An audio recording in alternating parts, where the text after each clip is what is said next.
Hello po sa inyo mga ka-Jansky, kumusta po kayo?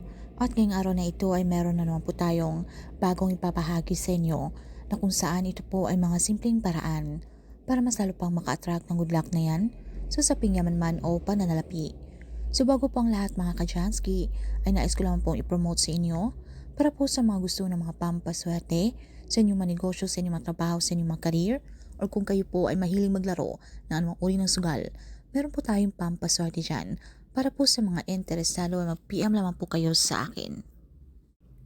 Well, meron naman po tayong i-share sa inyo isang tips na kung kayo po ay mahilig maglaro ng anumang uri ng sugal, kung ano pa man yan, ng parabol kung wala po kayong swerte, kung kayo po ay mahilig tumaya ng mga STL, sabong or online ba yan, so kung kayo po ay laging minamalas or kung ano man po lagi po kayong kapos o gipit sa pera na kung meron po tayong gustong i-manifest, okay, kung meron man pong dumarating ay agad po itong napapalitan ng mga paggastos.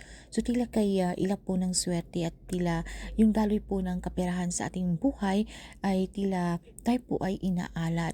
So pwede po natin gawin ito sa pamamagitan ng dahon ng laurel at meron lamang po tayong isulat dito ng mga lucky number o ito po ay mga sacred number na kung saan ang ibig sabihin nito mga ka-Jansky ay karang swerte sa usaping pananalapi.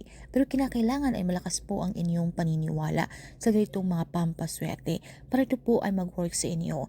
Dapat po meron po tayong trust, believe, in faith.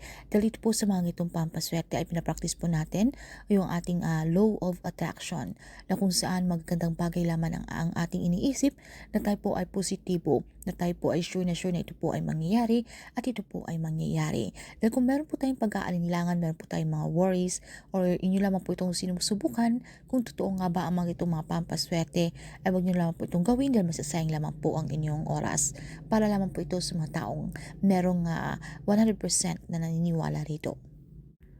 So, gawin nyo lamang po ito sa dahon ng laurel sa umaga between 6 to 8 a.m. Ito po yung pinaka-perfect time na pwede nyo pong gawin ang ritual na ito. So, maghanap po tayo ng parte sa inyong pamamahay na kung saan kayo po ay komportable na pwede nyo pong gawin ang ritual na ito na wala pong mga distraction. So, make sure na naka-off po ang inyong mga telebisyon, ang inyong mga radyo, nakasalin po ang inyong mga phone, okay, para hindi po tayo ma-distract, para hindi po tayo mag-stop or mag-lumingon-lingon, dahil kapag ganito po ay mawawalan po ng bisa ang anumang pampaswerteng ritual na ating gagawin. So una po ay dapat yung ating panulat ay dapat pula, okay, mas mainam po ito sa kulay pula na panulat. So dito po sa dahon ng laurel, ito po yung mga sekretong mga numero na pwede po nating ilagay sa ating dahon ng laurel. Una po ay 520. So itong 520 mga ka-Jansky, ito po ay maswerte, okay? Na lalo na po sa mga sugal, okay? Kung kayo po ay mahilig mga tumaya ng loto, ano mga online games na yan. So sumunod naman po mga ka-Jansky ay 741. Ito rin po ay isa sa napakamaswerte na kung saan malakas po ito mag-akit sa usaping pananalapi para po tayo ay maging successful. So sumunod rin mga ka-Jansky ay itong 777. Okay, para agarang swerte po na kung meron po tayong gustong i-manifest ay agad itong mangyayari. So ipaloob nyo po ito sa inyong dalawang palad mga ka-Jansky. Yung parang na tayo po ay nagpipray at ilagay po natin sa gitna ng ating dalawang palad yung ating dahon ng laurel.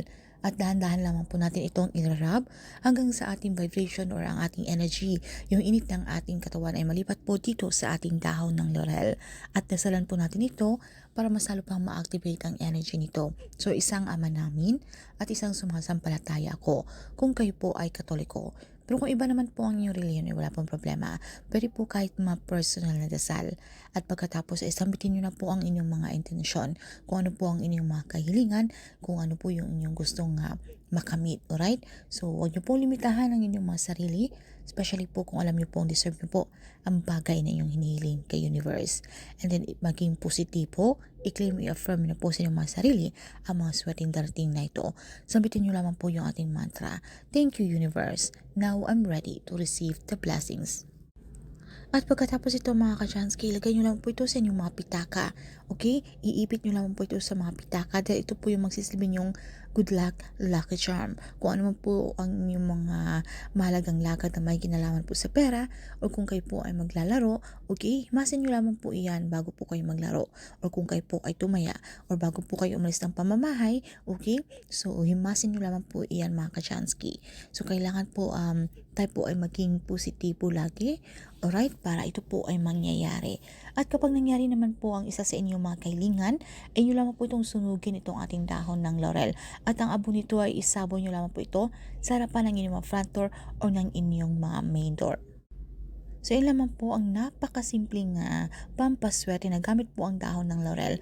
Pero ito po ay subok na ng karamihan na ito po talaga ay ginagamit nila bilang pampaswerte. Pero kinakailangan mga kachansky ay malakas po ang inyong paniniwala, okay?